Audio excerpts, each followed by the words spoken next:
Hi friends, welcome to Vijay boutique. இன்றைக்கி நம்ம ஒரு சூப்பரான வீடியோ தான் பார்க்க போகிறோம். என்ன அப்படின்னாக்கா, இந்த ஒரு ரகசியம் மட்டும் உங்களுக்கு தெரிஞ்சாலே போதும். இந்த டைலரிங் தொழிலை விட்டுட்டு நீங்கள் வேறு எந்த வேலைக்குமே போக மாட்டீங்க. டைலரிங் தெரிஞ்சிருந்தது அப்படின்னா கண்டிப்பாக எந்த வேலையும் நீங்கள் சாய்ஸே தேட மாட்டீங்க. அது என்னலாம் அப்படின்றது தான் இந்த வீடியோவில் ஃபுல்லாக டீட்டெயிலாக பார்க்க போகிறோம். வீடியோவை ஸ்கிப் பண்ணாமல் பாருங்கள். அப்போ தான் நான் சொல்கிறது எல்லாமே டீட்டெயிலாக உங்களுக்கு புரியும். வாங்க வீடியோக்குள்ளார போகலாம். என்ன அப்படின்னா, நம்ம ஆரம்பத்துலேருந்து பார்த்தோம் அப்படின்னாக்கா, நான் ஒரு 10-15 பேர்கிட்ட கேட்டிருப்பேன் நான் இந்த கேள்வியை. டைலராக இருக்கிறவங்களால நிறைய பேர் இந்த ஃபீல்டே வேணாம் அப்படின்னு சொல்லிட்டு விட்டுட்டு போனவங்கக்கிட்ட நான் கேட்டிருக்கேன். அவங்க சொன்ன பதிலை தான் இப்போ நான் உங்ககிட்ட சொல்ல போகிறேன். என்ன அப்படின்னாக்கா, நல்லா தானே ப்ளவுஸ் தைச்சிட்டு இருந்தீங்க. ஏன்னா நான் இந்த டைலரிங் ஃபீல்டில் பழகிறதுக்கு முன்னாடியே எனக்கு ரிலேட்டிவ் தான் அவங்கக்கிட்ட நான் கேட்டிருந்தேன். ஏன் சித்தி நல்லா தானே தைப்ப, சூப்பராக தானே தைப்ப, ஏன் சித்தி விட்டுட்ட அப்படின்னு கேட்கும்போது, அப்போது அவங்க சொன்ன பதில் என்ன அப்படின்னாக்கா, எனக்கு துணிலாம் சரியாக வரமாட்டுது. அப்படியே வந்தாலும் ஒரு 4 ப்ளவுஸ் தைச்சோம் அப்படின்னா அதுக்கு 2 ப்ளவுஸ்க்கு தான் காசு வருது. மீதி 2 ப்ளவுஸ்க்கு அப்புறம் தரணிட்டு போகிறாங்க. அதோட வரவே மாட்டுறாங்க. அது எனக்கு செட் ஆகலை. இப்போது நம்ம வேலைக்குன்னு போகும்போது நமக்கு ஒரு நாளைக்கு 200 300 நம்ம ஒரு வேலைக்கு போகும்போது கிடைக்கிது. அதை ஒரு மந்த்லி இவ்வளோ காசு கிடைக்கிது. அதை வச்சுக்கிட்டு ஏதாவது வச்சுக்கிட்டு நான் குடும்பத்தை ரன் பண்ணிட முடியும். எனக்கு இது கிடைக்க மாட்டுது அந்த அளவுக்கு. அதனால தான் நான் இதை விட்டுட்டு நான் கம்பெனிக்கு வேலைக்கு போகிறேன் அப்படின்னு அவங்க சொன்னாங்க. அப்போது அப்போதைக்கு லேடிஸ் டைலர்னு பார்த்தோன்னா இந்த ஊரில் நிறைய பேர் இருந்தாலுமே அதிகமாக ஃபேமஸாக இருந்தவங்கன்னு பார்த்தா அவங்க தான். அப்போ அவங்களே இந்த வார்த்தையை சொல்லும்போது எனக்கே தோணிடுச்சு அந்த டைமில், ஒரு வேளை இதில் அதிகமாக கிடைக்காதோ அப்படின்ற மாதிரி நினச்சிக்கிட்டு இருந்தேன். அப்புறமேட்டா இன்னும் நிறைய பேர் நம்மக்கிட்ட துணியை தைக்கிறாங்க. நம்மக்கிட்ட துணியை தைக்கிறாங்க. டைலர் நல்லா தெரிஞ்சவங்க, நல்லா தைக்க தெரிஞ்சவங்க தான். அப்போது அவங்கக்கிட்ட கேட்கும்போது இதை தான் சொல்கிறாங்க. என்னென்னா, எனக்கு வருமானம் போதுமானதாக இல்லை. அதுவும் இல்லாத நான் பசங்களையும் பார்த்துக்கிட்டு வீட்லேயும் இருக்கும்போது தான் அதை நான் பண்ண முடிஞ்சது. இப்போ பசங்க கொஞ்சம் பெரிய பசங்களாக ஆயிட்டாங்க.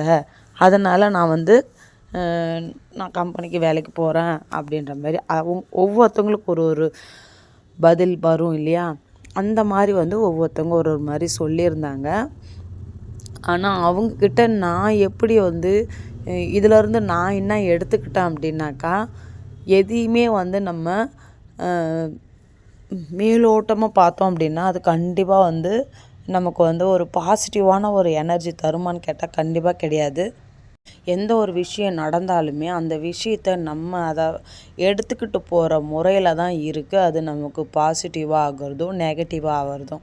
நீங்கள் எந்த ஒரு விஷயத்தையுமே நடக்கும்போது எதுவுமே நெகட்டிவாக யோசிக்கவே கூடாது. பாசிட்டிவாக நினச்சி தான் ஒவ்வொரு நாளும் காய் நகர்த்திக்கிட்டு போனால் மட்டும்தான் நம்மளால் இந்த லைஃப்பில் சக்ஸஸ் ஆக முடியும். நீங்கள் சக்ஸஸ் கிடைக்கலன்னு நம்ம ஓடிக்கிட்டே இருந்தோம் அப்படின்னா கண்டிப்பாக அது சக்ஸஸ் நமக்கு கிடைக்கவே கிடைக்காது. நம்ம போடுற ஹார்ட் ஒர்க் நமக்கு தெரியணும்.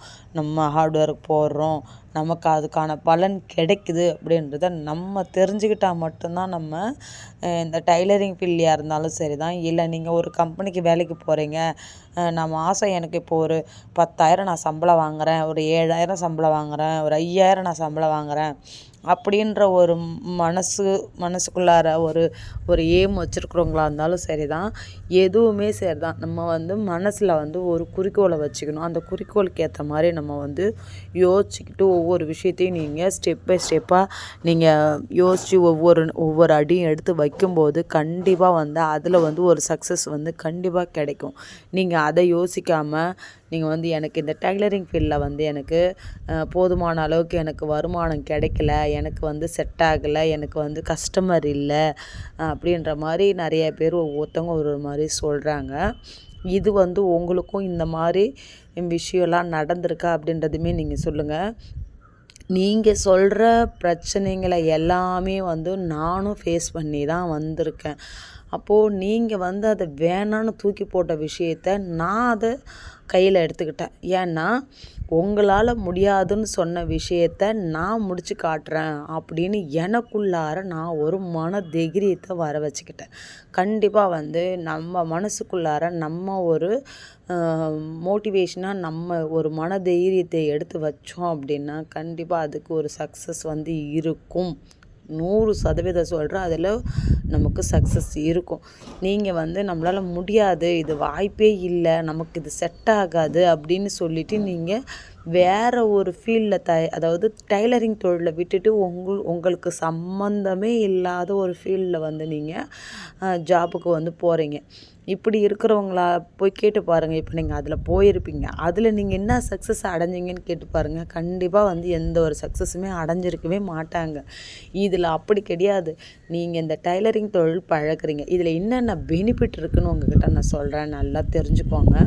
எங்கேயுமே வந்து ஒரு சில பேர் சொல்கிறாங்க அந்த டைலரிங் தொழிலை எடுத்தோம் அப்படின்னாக்கா நமக்கு வந்து பேக் பெயின் வருது, நம்ம கழுத்து நரம்பெல்லாம் வந்து தேய்மானம் வருது, அப்புறம் வந்து நிறைய சொல்கிறாங்க. அவங்கவுங்க ஒரு மாதிரி ஒரு இதை சொல்லிக்கிட்டே இருக்கிறாங்க. எனக்கு பயமாக இருக்குது அப்படின்றவங்களும் என்கிட்ட சொல்லியிருக்கிறாங்க. எந்த வேலையில் வந்து இதெல்லாம் இல்லாமல் இருக்குன்றத கண்டிப்பாக வந்து உங்களுக்கு யாருக்குன்னா தெரிஞ்சிருந்தால் கொஞ்சம் எனக்கு கமெண்ட் பண்ணுங்கள். ஏன்னா டைலரிங் தொழிலில் தான் நமக்கு வந்து அந்த பிரச்சனைலாம் வருமானு கேட்டால் கண்டிப்பாக கிடையாது. நீங்கள் எந்த வேலைக்கு போனாலுமே நம்ம வேலை சம்மந்தப்பட்ட விஷயமா நம்ம நின்றுக்கிட்டே இருக்கிறோம் அப்படின்னா நமக்கு கால் வலிக்கும், உட்காந்துக்கிட்டே இருக்கிறோம் அப்படின்னா இடுப்பு வலிக்கும், கழுத்து வலிக்கும், கீழே குனிஞ்சு பார்த்துக்கிட்டு நம்ம செய்கிற வேலையாக இருக்குது அப்படின்னா கழுத்து வலிக்கும். எல்லாமே தொடர்ச்சியாக வந்து நம்ம எந்த வேலையை செய்கிறோமோ அது இருந்துக்கிட்டு தான் இருக்கும். எந்த ஃபீல்டுலங்க நமக்கு வந்து வேலை வந்து எதுவுமே ஈஸியாகவே நமக்கு கிடைக்கும் அப்படின்னு சொல்லிட்டு நம்மளால் உத்தரவாதம் கொடுக்க முடியும்? எதுலையுமே கொடுக்க முடியாது. நம்ம எதையுமே வந்து எடுத்து நம்ம யோசித்து ஒவ்வொரு விஷயத்தையும் நினைக்கிறத பொறுத்து தான் நமக்கு வந்து அடுத்தடுத்து வந்து நம்ம எப்படி அதில் வந்து நம்ம யோசித்து நம்ம வேறு மாதிரி நம்ம பிளானை சேஞ்ச் பண்ணி நம்ம இதில் வந்து சக்ஸஸ் ஆக முடியும்னு யோசித்து நம்ம பண்ணுறது மூலிமா தான் கண்டிப்பாக வந்து நமக்கு வந்து நம்ம கேட்குற சக்ஸஸ் வந்து அங்கே கிடைக்கும்.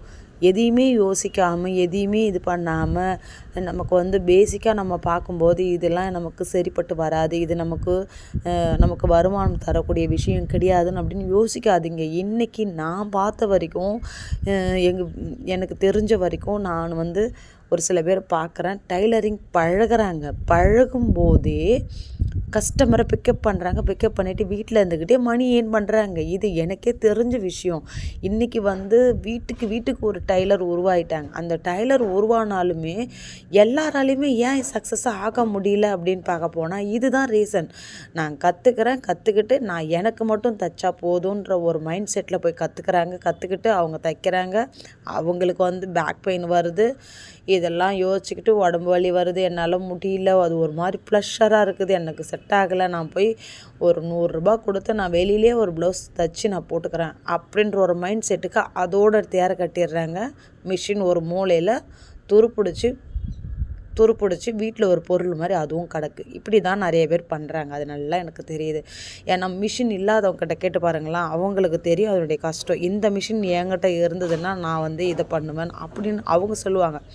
இருக்கிறவங்ககிட்ட போய் கேட்டிங்க அப்படின்னா எனக்கு வந்து அது வலிக்குது, இது வலிக்குது, நான் வீட்டு வேலையை முடிச்சுட்டு அந்த வேலையை பார்க்கணும், இந்த வேலையை பார்க்கணும், எனக்கு செட் ஆகலை, நான் இதுக்கப்புறம் அந்த மிஷின்லேயே உட்கார மாட்டேன் அப்படின்னு சொல்கிறவங்களும் நிறைய பேர் பார்க்க தான் செய்கிறோம். இதெல்லாம் நம்ம பெருசாக எடுத்துக்கிட்டோன்னா கண்டிப்பாக நமக்கு சக்ஸஸ் வந்து வரவே வராது. இதில் என்ன ரகசியத்தை நான் உங்ககிட்ட சொல்ல போகிறேன், ஒரு ரகசியம் இருக்குதுன்னு சொன்னேன் பார்த்தீங்களா. இந்த ஒரு விஷயம் மட்டும் உங்களுக்கு தெரிஞ்சுது அப்படின்னா கண்டிப்பாக வந்து நீங்கள் இந்த டைலரிங் ஃபீல்டில் வந்து போகவே மாட்டீங்க அப்படின்றத நான் சொல்கிறேன். இப்போது நீங்கள் ஒரு கம்பெனிக்கு வேலைக்கு போகிறீங்க. கம்பெனிக்கு வேலைக்கு போனால் ஒரு மாதத்துக்கு இப்போது ஒரு அப்ராக்சிமேட்டாக சொல்கிறேன், ஒரு 7,000 நீங்கள் சம்பளம் வாங்குறீங்கன்னு வச்சுக்கோங்க.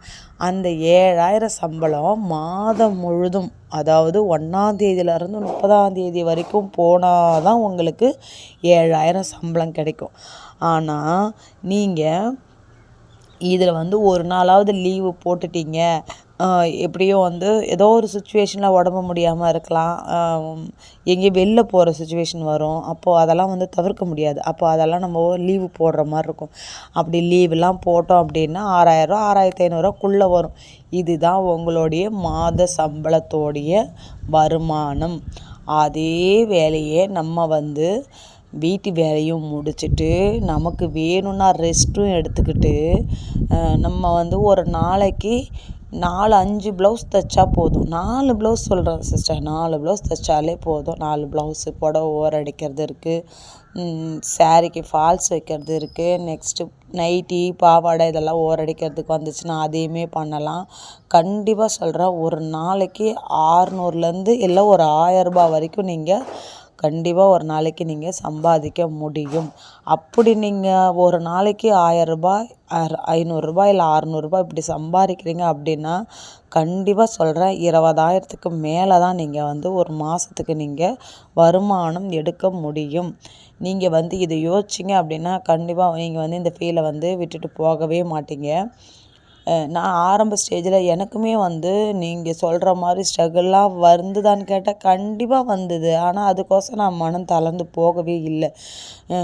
கடை திறந்து நம்ம வந்து ஒரு கடை வைக்கணும், அதுலேருந்து நம்ம வந்து வருமானம் எடுக்கணும் அப்படின்னு சொல்லிட்டு நான் கடை வச்சு 6 மாதம் வரைக்குமே எனக்கு கஸ்டமரே வர கிடையாது. அப்போது நான் என்ன பண்ணியிருந்தேன், அன்றைக்கி எனக்கு வர கிடையாதுன்றதுக்கோசரம் நான் வந்து சோர்ந்து போகலை. நான் என்ன பண்ணியிருந்தேன், என்னுடைய துணியை என் ரிலேட்டிவில் இருக்கிறவங்களுக்கு துணியை உட்காந்து அந்த 6 மாதமும் சும்மா இல்லாமல் தச்சிக்கிட்டு இருக்கிற மாதிரி நம்மளுடைய பார்க்குறவங்களுக்கு எல்லாருக்குமே வந்து தெரிஞ்சுக்கிற மாதிரி நம்ம தச்சிக்கிட்டே இருக்கிற மாதிரி காமிக்கணும். கண்டிப்பாக வந்து சும்மா இருக்கிற மாதிரி காமிக்கக்கூடாது. ஏன்னா நம்ம வந்து வெளியில் வந்து நல்லா தைக்கிற மாதிரியும் நல்லா நமக்கு துணி வர மாதிரியும் காமிச்சா மட்டும்தான் இவங்க வந்து நிறைய ஆர்டர் வருது, அப்போ நல்லா தைக்கிறாங்க போல இருக்குது அப்படின்னு சொல்லிட்டு நம்மளை நம்பி வந்து ஃபஸ்ட்டு துணி ஓரடிக்கத்தான் கொடுப்பாங்க. அதை பார்த்துட்டு தான் வந்து அதுக்கப்புறம் வந்து ப்ளவுஸ் கொடுப்பாங்க. இதெல்லாம் வந்து கஸ்டமர் வந்து ஒரு சின்ன சின்ன விஷயத்த யோசிக்கிறது தான். ஏன்னா நானே அந்த வேலையை பார்த்துருக்குறேன்னும் போது அது கண்டிப்பாக அது சாத்தியப்படும். நீங்கள் அதனால் ஒரு சின்னதாக ஒரு ஓரடிக்கிற வேலை வந்தாலும் சரி தான், விட்டுடாதீங்க. நான் இப்போலாம் என்ன பண்ணுறேன் அப்படின்னா, சண்டேவில் கூட கடை லீவ் போடுறது கிடையாது. நான் வாரம் முழுக்க வேலை செஞ்சாலும் சண்டேவில் வந்து ஒரு 4 மணிக்கு கடைக்கு போயிடுவேன். 4 மணிக்கு, அதாவது ஈவினிங் 4 மணிக்கு லீவுன்னு விட்றது கிடையாது. 4 மணிக்கு போனேன்னா ஒரு 8 மணி வரைக்கும் உட்காந்துட்டு வருவேன். உட்காந்துட்டுன்னா சும்மா கிடையாது. அந்த டைமிங்கில் எனக்கு இப்போது வந்து ஒரு 2-3 வாரமாக எப்படி நடக்குது அப்படின்னா, நான் காலையிலேருந்து சாயங்காலம் வரைக்கும் நான் கொஞ்சம் வீட்டு வேலையை முடிச்சுட்டு கொஞ்சம் நான் ரெஸ்ட் எடுக்கிற மாதிரி இருக்குது. அதுக்கப்புறம் போகிறேன் பார்த்தீங்களா, அதுக்கப்புறம் போயிட்டு ஒரு 4 மணிக்கு போயிட்டு உட்காந்து கட்டிங், நாளைக்கு மறுநாள் கட்டிங் பண்ணுறது எல்லாத்தையுமே கட்டிங் பண்ணி எடுத்து வச்சுட்டு ஓரடிக்கிறதுக்கு வந்துச்சு அப்படின்னா கண்டிப்பாக அதையுமே ஓரடிச்சு கொடுத்துருவேன். அன்றைக்குமே ஒரு 500 வந்து நான் சம்பாதிச்சிடுவேன். இப்படி தான் நீங்கள் யோசிச்சு ஒவ்வொரு விஷயத்தையும் செஞ்சீங்க அப்படின்னா கண்டிப்பாக நம்மளும் சக்ஸஸ் ஆக முடியும். இந்த வீடியோ பிடிச்சிருக்கு அப்படின்னா லைக் பண்ணுங்கள், ஷேர் பண்ணுங்கள், கமெண்ட் பண்ணுங்கள். Bye friends.